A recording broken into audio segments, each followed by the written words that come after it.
एक चरवाहे की बकरी दीवार गिरने से मर गई। उसमें न तो उसके मालिक का दोष है और न ही दीवार बनाने वाले का दोष, इसलिए किसी को तो सजा मिलनी चाहिए, वरना प्रजा क्या सोचेगी कि राजा न्याय नहीं कर पाया।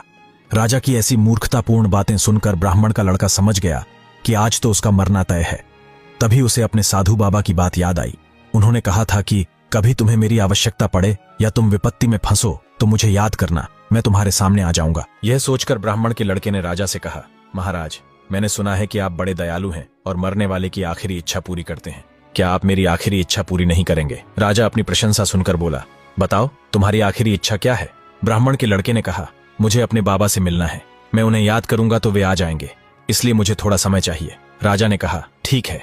फिर ब्राह्मण के लड़के ने अपनी दोनों आंखें बंद की और साधु बाबा को याद किया। जैसे ही उसने आंखें खोली, साधु बाबा उसके सामने खड़े थे। लड़के ने अपनी सारी व्यथा साधु बाबा को सुना दी। सारी बात सुनते ही साधु बाबा ने तुरंत फांसी का फंदा अपने गले में डाल लिया और राजा से कहा, महाराज, सैनिकों से कहिए कि मुझे फांसी पर लटका दें।